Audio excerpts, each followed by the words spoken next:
Hello बच्चों, आज हम लोग मेट्रिक स्पेस में सब स्पेसेस टॉपिक के बारे में स्टडी करेंगे।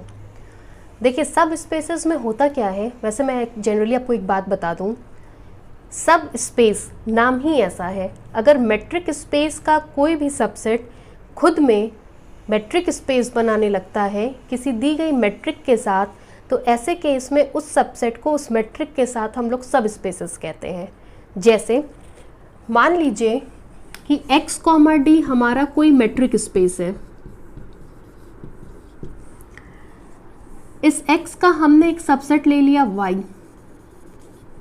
x का सबसेट ले लिया y is the subset of x।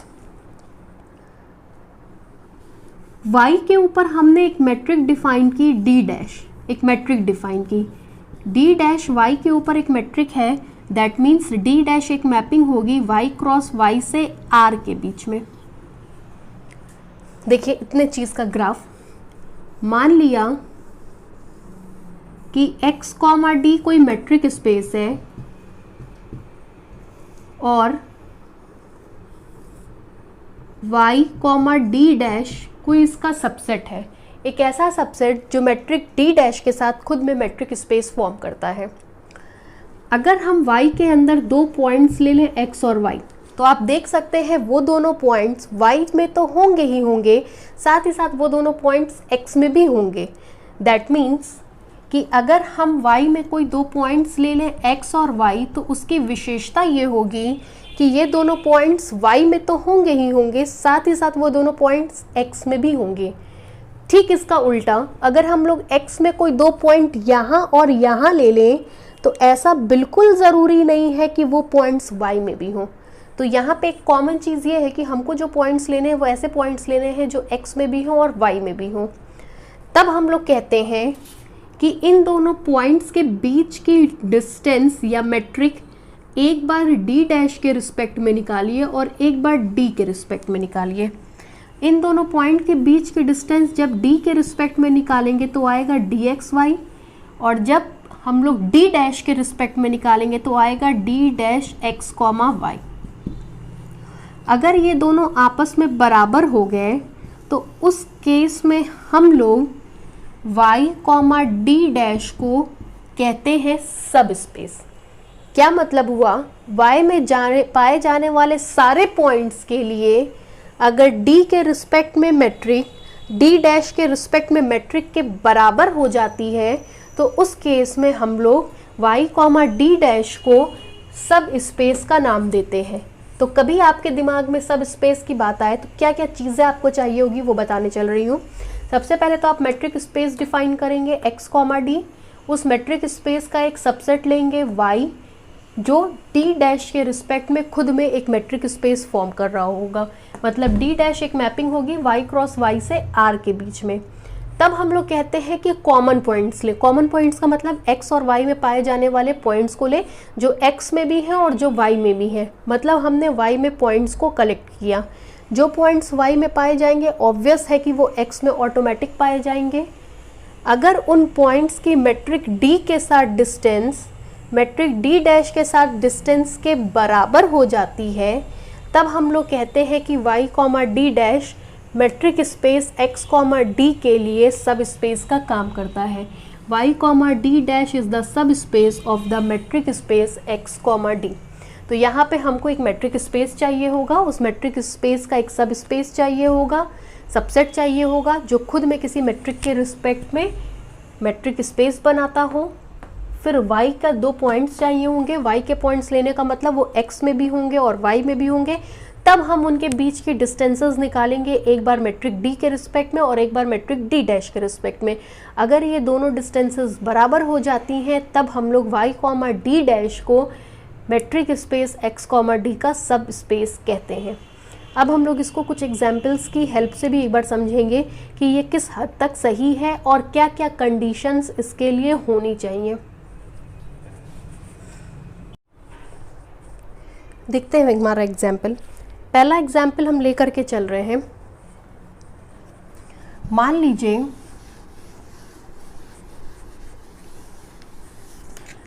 R, D हमारा यूजुअल मैट्रिक स्पेस है। Usual metric space. y की वैल्यू हम लेकर के चल रहे हैं क्लोज इंटरवल 0,1। ऑब्वियसली ये सबसेट होगा R का। आप देख सकते हैं ये सबसेट होगा R का। इस y के ऊपर एक मैट्रिक डिफाइन की जा रही है D डैश, इस तरीके से कि D dash x y is equal to D dash x y is equal to mod x minus y for every x comma y belongs to capital Y। ठीक है, तब आप जानते हैं, अगर यूजुअल मैट्रिक स्पेस की परिभाषा आपको याद आ रही हो तो कहते थे D एक मैट्रिक होती है जो कि R क्रॉस R से R के बीच में होती है, इस तरीके से कि डी एक्स वाई की वैल्यू होती है मॉड x माइनस वाई। ध्यान दीजिएगा। अब हम लोग यहाँ कहेंगे now since D is metric on capital X, that is D is such that x cross x to R defined by, defined करने का तरीका क्या होगा, D x कॉमा y is equal to mod x minus y for every x कॉमा y belongs to capital R। अब देखिए क्या होगा, जो पॉइंट्स y में है वो R में भी होंगे, y के लिए भी सेम यही डेफिनेशन, r के लिए भी सेम यही डेफिनेशन। तो हम लोग कहेंगे this implies that d dash x y is equal to d x y. किसके लिए ये पॉइंट सेम होंगे, x comma y belongs to capital Y। मतलब y के सारे पॉइंट्स, चूंकि y सबसेट है r का, तो y के सारे पॉइंट्स तो r में होंगे ही होंगे, और उन पॉइंट्स के लिए भी ये कंडीशन होल्ड होगी। पहले भी आपको बताया गया, आपको केवल वो पॉइंट्स लेने हैं जो R में भी हों और X में भी हों। तो हमने R में से सब एब्स्ट्रैक्ट कर लिया उन पॉइंट्स को जो Y में पाए जा रहे हैं, और उनके लिए दोनों की डिस्टेंसेस क्या आएगी, सेम आएगी। एक चीज़ आपको बता दूं, ऐसे केस में हमारा ये जो D डैश एक मैपिंग होती है, इसको हम लोग रिस्ट्रिक्टेड मैपिंग कहते हैं। रिस्ट्रिक्टेड मैपिंग का क्या मतलब होता है, जैसे मान लीजिए आपको अभी कोरोना वायरस के पहले आपका जो वर्किंग टाइम था, वो वर्किंग टाइम आपका 9 to 8 था, सुबह 9 बजे से लेकर के रात के 8 बजे तक। कोरोना वायरस आ गया तो अब आपका वर्किंग टाइम रिस्ट्रिक्टेड हो गया। रिस्ट्रिक्टेड हो गया मतलब अब आप 11 से 6 काम कर रहे हैं, काम तो कर रहे हैं, उसी जगह काम करने जा रहे हैं, उसी तरीके से काम कर रहे हैं, लेकिन अब आपका काम करने का जो समय है वो छोटा हो गया, रिस्ट्रिक्टेड हो गया। तो ऐसे केस में जब ये मैपिंग्स बराबर हो जाती हैं तो मैपिंग तो ये वही रही, ये भी मैपिंग वही रही, ये भी सेम डिस्टेंस देती है, ये भी सेम डिस्टेंस देती है। तो अंतर क्या हुआ, अंतर यही हुआ कि ये रिस्ट्रिक्टेड होती है, ये 11 से 6 काम करती है, मतलब ये R के सारे एलिमेंट्स पे नहीं, R के कुछ एलिमेंट्स पे काम करती है। इसलिए हम लोग D डैश को रिस्ट्रिक्टेड मैपिंग कहते हैं और D को नॉर्मल हम लोग मैपिंग कहते हैं। यहाँ पे ये अंतर पाया जाता है। अब आप देख सकते हैं D dash x y d x y के बराबर है, ये दोनों बराबर है, तो हम लोग Y कॉमा D डैश को matric space R comma D का सब स्पेस कहेंगे। नेक्स्ट एग्जाम्पल देखा जाए। इस एग्जाम्पल में एक खास बात आप देख रहे होंगे, जो वैल्यू D की थी वही ठीक वैल्यू D डैश की थी, मतलब जो मैट्रिक D था वही सेम D डैश था। अगर दोनों मैट्रिक सेम हो गया तो ये तो ऑब्वियस हो गया कि हमारा सब स्पेस बनेगा ही बनेगा। नेक्स्ट है अब हमारा सेकेंड एग्जाम्पल देखा जाए। मान ले रहे हैं R कॉमा D हमारा यूजुअल मैट्रिक स्पेस है, मतलब D एक मैपिंग होगी R क्रॉस R से R के बीच में, such that dxy is equal to mod x minus y for every x comma y belongs to capital R। अब हम y को डिफाइन कर रहे हैं जो कि इसके सब स्पेस की तरह बिहेव करेगी। y is equal to, y की वैल्यू ले रहे हैं पहले की तरह क्लोज इंटरवल 0,1। ऑब्वियस है ये सबसेट किसका होगा, R का। y के ऊपर एक मैपिंग डिफाइन कर रहे हैं D डैश। D डैश चूँकि इसके ऊपर एक मैट्रिक है तो D डैश एक मैपिंग हो जाएगी y क्रॉस y से R के बीच में, such that D dash x y को अब हम डिफाइन कर रहे हैं 1,0 से। 1,0 तब होगा, 1 तब होगा जबकि एक्स वाई के इक्वल ना हो, 0 तब होगा जबकि एक्स वाई के इक्वल हो।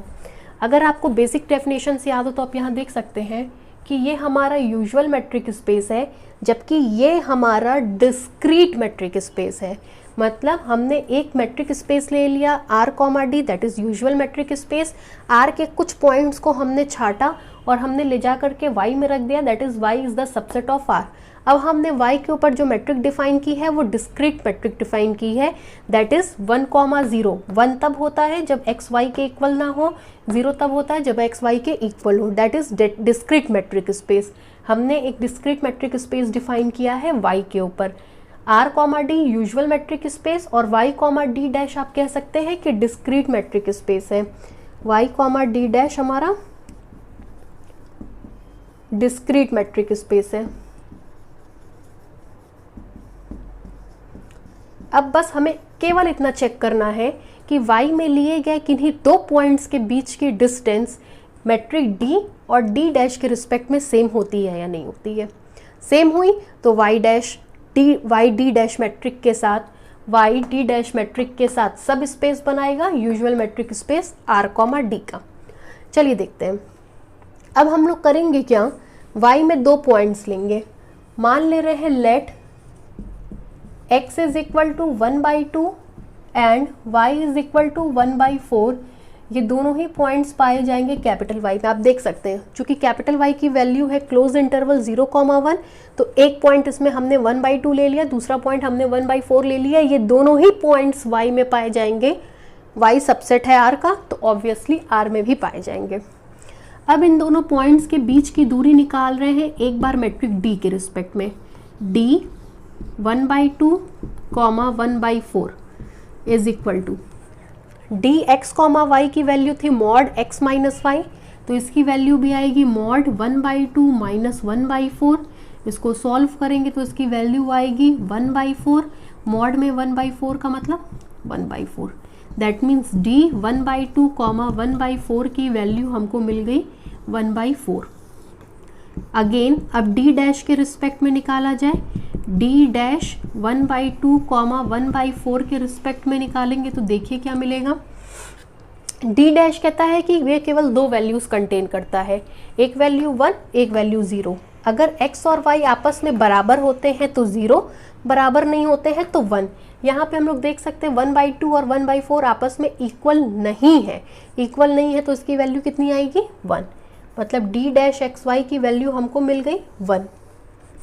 अब आपके पास डी एक्स वाई भी आ गया, डी डैश एक्स वाई भी आ गया। दोनों को अगर आप देखें, ऑब्वियसली दोनों को देखने पे आप ये कह सकते हैं कि d 1/2 1/4 बराबर नहीं है d डैश 1/2 1/4 के। जब ये दोनों बराबर नहीं है किसी भी एक पॉइंट के लिए तो हम ये कहेंगे कि y कॉमा D dash matric space r comma D का सब स्पेस नहीं बनाएगा। नेक्स्ट एक और एग्जाम्पल देखते हैं। पहले एग्जाम्पल में आपने क्या एक इम्प्लीशन कर दिया था कि उसमें दोनों मैट्रिसेस को बराबर लिया था। दूसरे एग्जाम्पल में आपने दोनों मैट्रिसेस को अलग अलग लिया। अब तीसरे में भी देखते हैं कि क्या नई बात निकल करके आती है। इस एग्जाम्पल को अभी भी और देख सकते हैं। चलिए नेक्स्ट अब देखते हैं।